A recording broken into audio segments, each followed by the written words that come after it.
Hi, I'm Michael Bryan. I'm managing partner of Vino and I'm the founder of the Atlanta Wine School.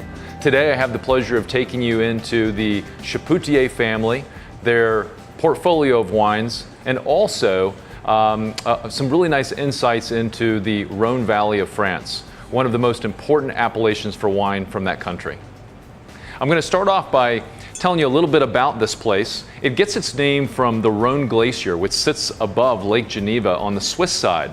If you can imagine 180 million years ago, water rushing from Lake Geneva and this glacier, forming a river 25 kilometers wide, pouring out into the Mediterranean Sea, carving out a landscape and dragging along with it debris and lots of eroded Alps rock, which today makes up a very important part of the landscape and the growing area of the Rhone. The French have a wonderful word for this type of landscape. They call it terroir. And terroir is what you see as making up really the holistic growing environment for a particular vineyard. We're going to be covering 3 wines today.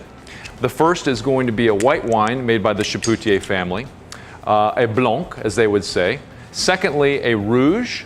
And third, a very special wine that takes its name from a village called Châteauneuf-du-Pape. So let me start out a little bit by just telling you about this area. The Rhone Valley is an appellation that is split into 2 parts, the northern part and the southern part.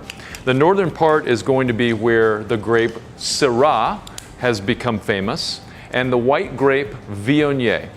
The northern part is a fairly small production area. The soils are mainly granitic. It is a continental climate, which means that summers are quite hot, but also winters are quite cool, and they do get snow there. On the southern side, which is where the bulk of the wine comes from, and actually all 3 of our wines today are going to be from the southern side. The southern side is also granitic soils, but we start to introduce a lot more limestone and some very, very big rocks that the British call pudding stones, the French call galets, we call potatoes. But they are almost small football-sized rocks that tend to find themselves laying across the tops of the vineyards. These have a dramatic effect on the growing environment there. One, because they retain heat, but also because they reflect light. So you end up with an area that gets 315 days of sunshine. Add that landscape of rock to it, you end up with wines that have a really dark pigmentation on the red side, a fullness in the mouth, good alcohol. The French like to say that you can taste the sun in your mouth with these wines. We would say as Americans they're very California-like, although they do have a nice minerally, almost earthy sort of edge. The grapes that are very well known in the south, as opposed to the Syrah from the north, are going to be more about Grenache. In fact, all 3 of the wines that I want to speak to you today about are Grenache based. The very first one is a white Grenache. They would say Grenache Blanc. The second wine is Grenache Rouge or Grenache Noir. And then the third wine is also from dark Grenache or Grenache Noir. So let me start off by telling you, since we understand the region and the Rhone Valley, a little bit about the Chapoutier family. This is the producer that I'm going to be tasting some of their wines with here shortly. The Chapoutier family got its start as a family winemaking group in the early 19th century. Today, the gentleman who presides over all of their production is Michel Chapoutier. And one of the really interesting things about this winery, number one, is that this particular label, Belleruche, which is a good entry-level Cotes-du-Rhone appellation wine, is the #1 selling Cotes-du-Rhone wine in the United States. And so this is a wine that you're definitely going to have lots of opportunity to see from restaurants to retail package stores, even chain stores. So there's probably lots of ways that you can interface with this wine. The other thing that makes these folks unique, other than being wildly successful, is they made the decision in 1996 to place on all of their labels Braille. And if you ever have the opportunity to pick up one of their labels, you'll be able to feel the Braille that is embedded, or I should say debossed, on the exterior of these labels. This is a tribute to a Monsieur Le Césarin, and he is the proprietor of one of the most famous vineyards in the Rhone, specifically the northern Rhone of Hermitage. And so as a tribute to Monsieur Le Césarin, who was not gifted with sight, they wanted to put Braille on all of their labels. And they've continued to do that now for almost 20 years, which is fantastic.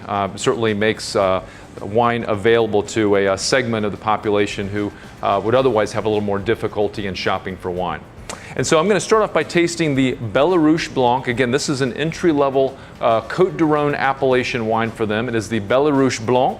And as mentioned earlier, it is primarily Grenache Blanc, although it does have a little bit of Clairette and Bourbellon. Both of those are also French grapes, very popular in the area. All three really contribute something different to the blend. The Grenache Blanc is more about pear and apple.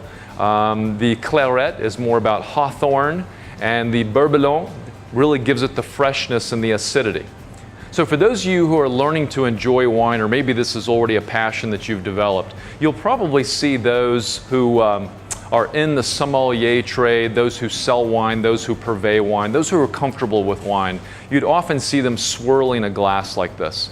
This is because alcohol's flavors and aromas are trapped in the wine's alcohol. A wine like this is not very high alcohol. It's 13.5%, but that's enough to trap in a lot of flavor. In order to really get that flavor to escape, I swirl the wine. And so by the evaporation of the alcohol, the wine literally wafts out of the glass and starts to speak to me, at least initially through my nose. And there's that wonderful pear, apple, some earth tones, a little bit of sort of wet stone.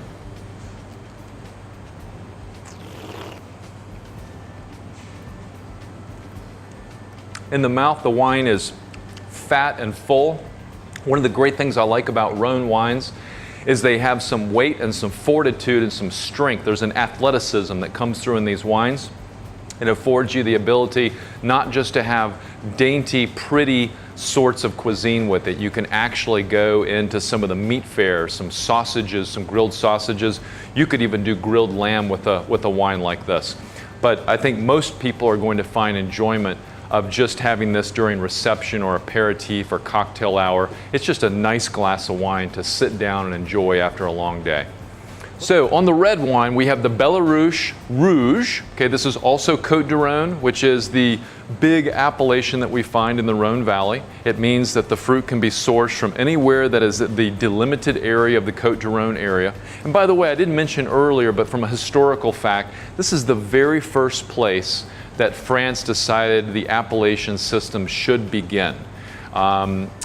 And in fact, they had even begun it informally back in the early 18th century. You saw barrels of wine that were very carefully stamped with the letters CDR to stand for Cotes-du-Rhone. So they've known for many centuries that they've got a very special ability to grow grapes and make wine in that part of France.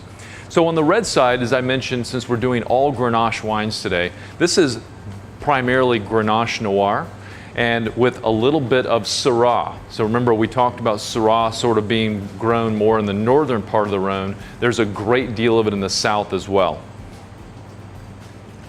You tend to see both of these grapes join sort of as brothers in so many of the wines that come out of the Rhone Valley. So on the nose for a wine like this, you've got a preponderance of red and black fruits. The Grenache really gives you this wonderful sort of black raspberry. It also gives you a little bit of strawberry, and there's some great cherry that comes through, although I think the cherry is a little bit more black. The Syrah is the one that gives you a little bit of black pepper that comes through, which is kind of fun. So it's a really nice blend. Neither of these two Belleruche wines have seen any oak barrel maturation. They're all about really reflecting holistically the environment that they come from without a strong influence from man. So you can kind of think of it as them capturing the soul of the vineyard and putting it into a bottle.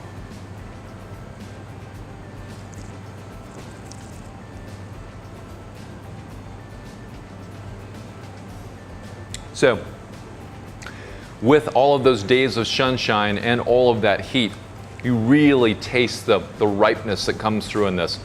It is much like a black raspberry cobbler, or it's a cherry pie kind of cherry that comes through.